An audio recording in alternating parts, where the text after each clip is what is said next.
All right, everyone, welcome back into another fantasy golf video. Going to be breaking down the top picks and plays here for the Olympics. Now, we do have the Olympics being hosted at a course that we have actually seen a decent amount of times on the DP Tour, which is called Le Golf National. Okay, so we actually have a decent amount of data to be able to kind of know which golfers we can expect to play well this week. That is something that we were able to do at the last Olympics when I went out of my way to say we are betting on one player, and that is Xander Schauffele, and he ended up winning. That was a pretty awesome week.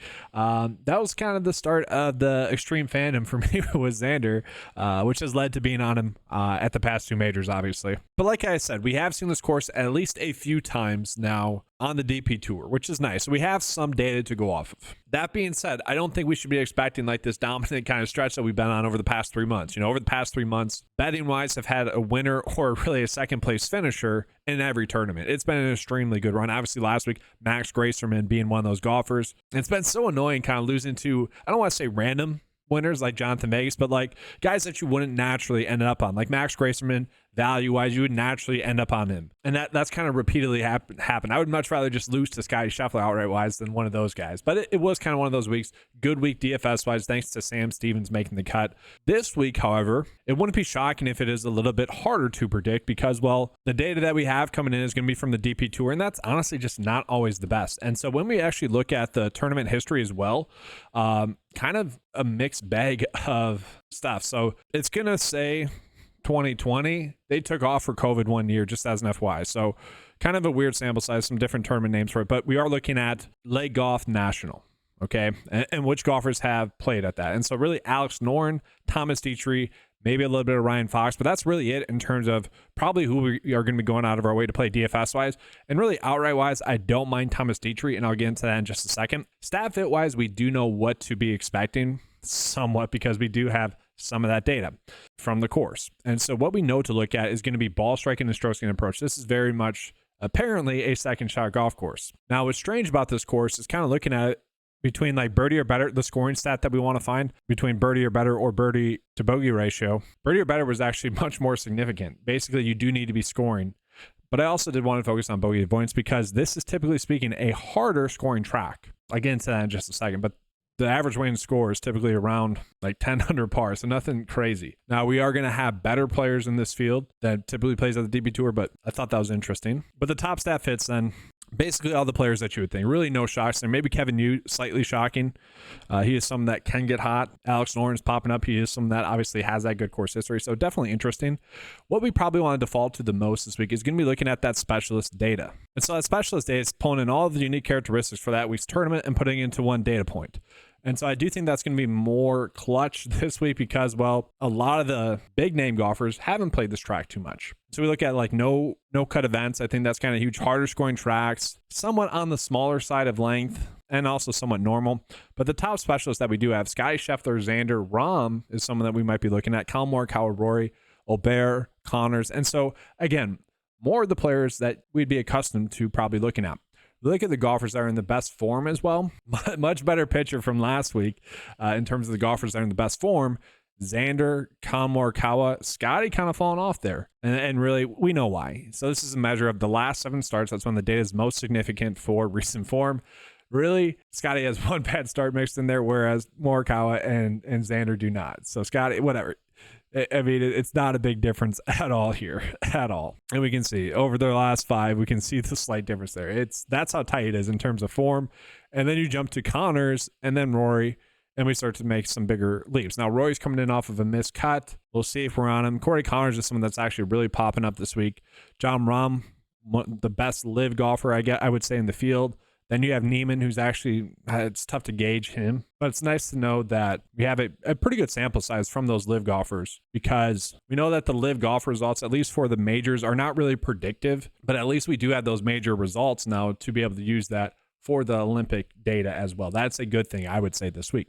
So let's go ahead and jump into the top picks for this week. All right, so for DFS purposes, we know what to do with a limited field event and a no-cut event. We should be doing studs and duds. And so really the simple approach would just be play Xander, play Scotty. I mean, that's the easy approach, and we'll get into that.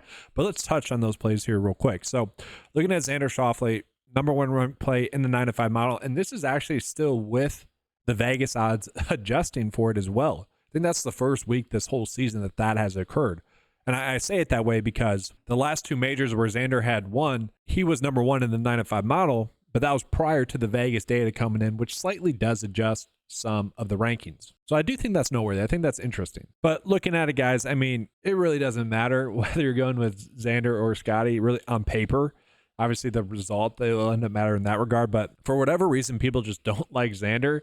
He has been under-owned in DFS. There's weeks where it feels like he should be a community win outright-wise, and people just aren't on him, like the past 2 majors that he's won. And he is, I think, a starting point betting-wise this week. You can get him at 6-1 on DraftKings, on FanDuel. And again, that might be a little bit due to a little bit of bias because I hit him at the Olympics the last time and he was the only player I bet on. There is going to be some other bets that I will recommend, but this just seems like a no-brainer. Key stat-wise, top 4 or better in all the key stats that we're looking at. I mean, that's crazy. Recent form has been pretty darn spectacular. I mentioned the reason why I loved him at the Open Championship was that the Scottish Open was a bad week for him. He had a terrible round 1, and he still finished 16th. The U.S. Open, he could not hit a fairway. He was kind of vocal about not having his A game with his driver, and he finished 7th, right? So if he did bring his A game, he was going to win, and that's exactly what happened. And so, again, I do think that's going to be the exact same case here at this tournament. Now, maybe someone that does have course experience wins. Maybe there's that little part there, but he should be good to go this week.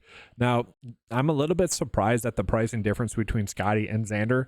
$1,000 more for Scotty is a little bit crazy. Outright-wise, if you guys really just wanted to, I wouldn't hate the idea of maybe just doing Xander and Scotty and being done. Like, you're going to have profit if they still win. I don't know if we need to do that with Scotty. Now, I was really shocked at I shouldn't say shocked. I was pleased by his performance at the Open Championship, finishing 7th after having to take the plane flight over there after not playing at the Scottish Open, after playing terribly in the previous major. Well, 41st for a lot of players would be great, right? But we can see that finish was definitely a clear outlier. And so I do expect him to be good to go as well. I mean, those are the 2 clear-cut top-end plays to be paying up for. I feel like I don't need to touch on those too much. The one player that does stand out to me is going to be Jon Rahm. Now, Jon Rahm is someone that we don't have that much data on because, again, live data for PGA Tour stuff hasn't proven to be predictive. I will say I don't mind the idea of him outright wise at 10-1, at 11-1, BetMGM 11-1. He has played this course before. Okay, played it in 2019, so definitely pretty far removed, but finished 5th that year. He is coming in off of a live golf win, and he does seem to be someone that does have the drive to really want to produce and play well at the Olympics. Heck, he was brought to tears for winning a live golf event, right? If he's going to do that, you would imagine he would be more game than to win an Olympic golf event, right? That you would think that would mean more. Now, had he not played well at the last major, I would be a little bit more cautious about him, but he finished top 10, okay? And so, sure, he struggled at the previous majors other than that, but the top 10 at the Open Championship is enough for me to have confidence in him. So, like, DFS-wise, Xander, we're just starting with him again. Like, that's just an easy one. But if you want to go Rahm instead of paying up for Scotty, maybe do a slightly more fair and balanced studs and duds build. And I mean that. We're doing studs and duds build. But if you want to do a more fair and balanced version of that, you could go Jon Rahm. And I think I'm going to do that for now, but we will see. So Jon Rahm is actually currently tied for the 3rd spot with Collin Morikawa. Okay, Collin Morikawa has been in the 2nd best form in the field. A lot of that's due to the amount of made cuts that he's had, and he's just been playing extremely well. His worst finish over his past 7 starts is 16th, which was at the last major, but he still finished 16th at that event, and you could clearly tell, just didn't have his A game. So I think the same applies for Jon Rahm, or I think the same applies for Collin Morikawa that applies for Jon Rahm. Build-wise for DFS, if you're not paying up for Scotty, maybe you don't like Jon Rahm, then you could go Collin Morikawa. He does feel like a very kind of safe play at this price tag. Now, from there, it does open up a decent amount. I think Shane Lowry could actually be a sneaky play. Shane Lowry seems to play a little bit better in these course conditions, if you will. You know, the specialist data, looking at it, style of course. I mark this as a TPC style course. You could mark it as a length style course, but bunker wise does well. Length, rough length does well. Green speeds does well. Types of greens does well. So I do think he gets a boost there. That's why he's the 6th best specialist in the field. He has played this course before. I just feel like he's a little bit too priced up, honestly. I'm a little bit concerned about that, but he is someone that does have a lot of like national pride, I believe. And that's tough to factor in. I'm not going to say that that's going to be a reason to play anyone or bet on anyone because I believe they all do, right? I mean, you're playing in the Olympics. I think everyone is going to have a lot of national pride. But I think that's actually something that drives him to potentially play a little bit better than his mean, a little bit more than some other people. Then from there, we can kind of just pass up on that range. Neiman's fine if you guys want to be on him Alex Noren is someone that has won at this course before on the DP Tour, had an 18th place finish as well. Actually is coming in with some decent form now, finishing 13th and 10th in his past few events. He is someone that form-wise, long-term not too bad, had a little bit of a tough spell mixed in there. He's someone that price-wise DFS I'm a little bit annoyed by.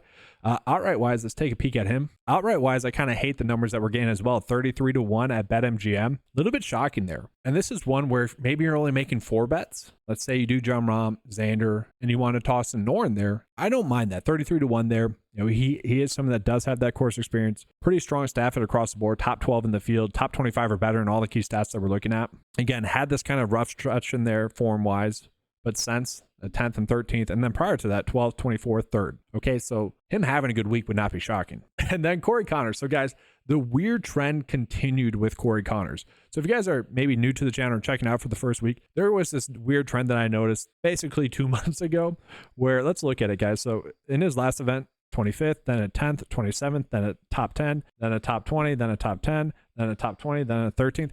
It's been a weird trend that's been going on. But thankfully, this week is going to be one of those top 10 weeks if that trend continues. I don't actually believe that's the case. I just find it super fascinating. But he is someone that, key stat-wise, guys, he's really good ball striker, really good stroke gain approach. That should set him up well this week. He should be able to go out and play well. He's someone that typically is going to make bogeys. He's typically that can convert on his birdie opportunities as well.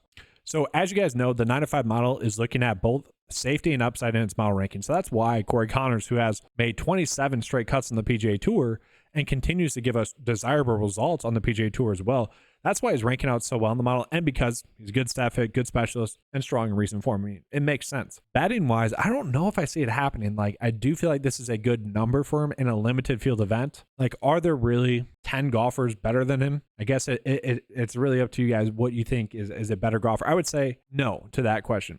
But are there 10 golfers that can maybe win more times than not than him? Probably. At the same time, this is definitely one of those where on paper it's the correct bet. And so I probably will be making it. But again, I wouldn't blame you. So really so far, and we're going to have one more. So far betting wise, I think Xander 6-1. Again, that shouldn't be there. I'm a little bit surprised. Jon Rahm 10-1. I'm kind of fine with that one as well. And then I think Alex Noren, if you guys wanted to, you could. But Corey Connors is one that, you know, logically speaking on paper, that's just too good of a play on paper to not bet. And then from there, we are getting some plays like Jason Day, Substraka, Mingwu Lee. They wouldn't be shocking, but the one play that is really standing out is going to be Thomas Dietrich.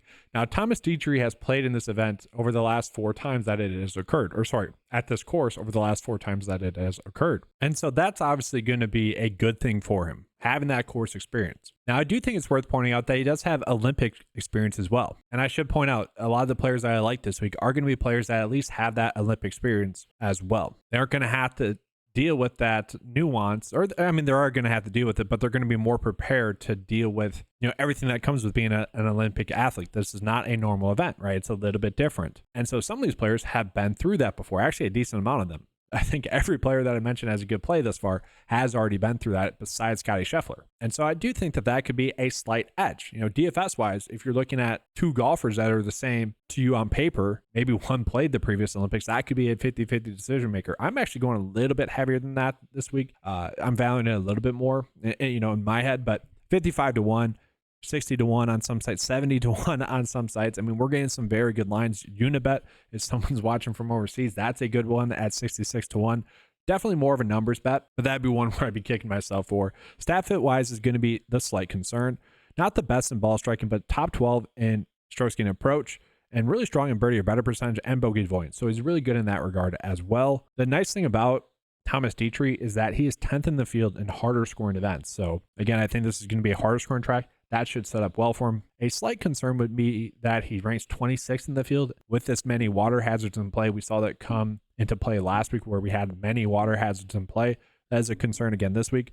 Form-wise, been pretty solid. We see a top 10 mixed in there at the PGA Championship, so he has shown he can produce decent results at a big event. 14th at the US Open, Scottish Open 26th place finish. So really across the board, a strong play. So again, more of a number bet, but DFS wise, he is someone that I'm basically happy to click on this week as well. Then from there, guys, it gets super, super difficult. Like Ryan Fox does have the course experience, 8 straight make cuts, so like decent form. I think Ryan Fox is someone that will produce his salary in DFS scoring. He is someone that I think is a good decent value. Not someone you should be going out of your way to necessarily target, but given the constraints of this week, I'm fine with him as a play. We continue on. Victor Perez is decent. Mito Piera, I don't think we're going there. The 9-to-5 model likes him a little bit more, I think, because some of the data that we saw coming in from him is from when he was a PGA Tour player. He hasn't played well on live. Kevin Yu is definitely a good staff fit. I think he's someone that could be worth a look GPP wise. If he gets hot, could produce a good result. The concern is that he's actually struggled at some events he probably shouldn't have struggled at. Maddie's someone you could potentially look at. Gavin Green has that course experience. Someone you could potentially get to. Fabrizio Sonati, again, has that course experience here. Okay play. DP Tour wise, you're always getting some kind of random results. I don't mind these two for like DFS purposes. If we're just trying to like target players that have the potential to outproduce their salary in a studs and duds build, we're really trying to focus on upside on the top end. I don't mind those two. And then Sharma's going to be a play I don't mind as well. So this is kind of what it's looking like for a first look build for me for the Olympics for DFS purposes. I'll show you guys what the lineup is being spit out for the lineup builder as well. But again, kind of doing that studs and duds approach. And I'm pretty happy with this. We're getting some course experience here with 5 out of the 6 golfers, and then we're getting the best golfer in the field, arguably. I mean, guys, if before we get into the lineup builder, Noah Lyles, the track athlete for the United States team, was giving the U.S. basketball team some heat, if you will, for saying world champions when they win the NBA title, because in his eyes, you're the world champion when you win the Olympic golf. So has Xander been the best golfer in the world since 2020? I guess 2021. The real question is he going to be the PGA Tour Player of the Year? I think that's fascinating, especially because when you look at it, Scotty won the easiest of the majors in the Masters, but he did win the Players Championship, which you could argue probably a little bit harder than winning the Masters. And obviously Scotty has won a lot. And so it's definitely an interesting topic. I think whoever does better in the FedEx Cup playoffs will be the Tour Player of the Year, but it's certainly an interesting topic of discussion.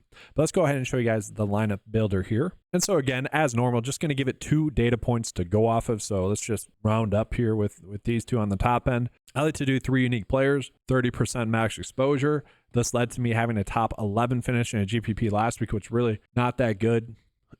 It kind of felt like I had some bad runouts. So looking at, though, guys, what it likes is Noren, Connors, Fitzpatrick, Day, Thomas Dietrich, and Sharma. So what I mentioned is that this is an event where we know with no-cut events, we want to be doing studs and duds builds. So really what I probably would suggest doing is go into the 9-to-5 custom model. If you guys are not members yet, you can sign up just $10 a month. What I want to do is I'm going to click on studs and duds only, and that's just what we're focusing on. Okay, so this is already adjusting based off of the 9-to-5 model, but we are going to include the 9-to-5 model in there as well. And so what we're going to do is we're going to export this and then upload it just to see what it's spitting out to us a little bit more. So it is definitely a little bit better when we do that, guys, but not as extreme. Okay, so maybe, are we even getting any Xander when we do it that way? 15%. So it is still doing studs and duds, as you can see, but mostly just targeting that like 9K range a little bit more so. This one's a little bit more extreme. But that kind of tells you like Thomas Dietrich, Noren, and Corey Connors are all a little bit too low priced compared to some others around them. But I think this is the route that we want to go. Kind of mix and match those values that are, 7K and lower that are going to allow you to fit in some of those studs. But that is going to be all for today's video, guys.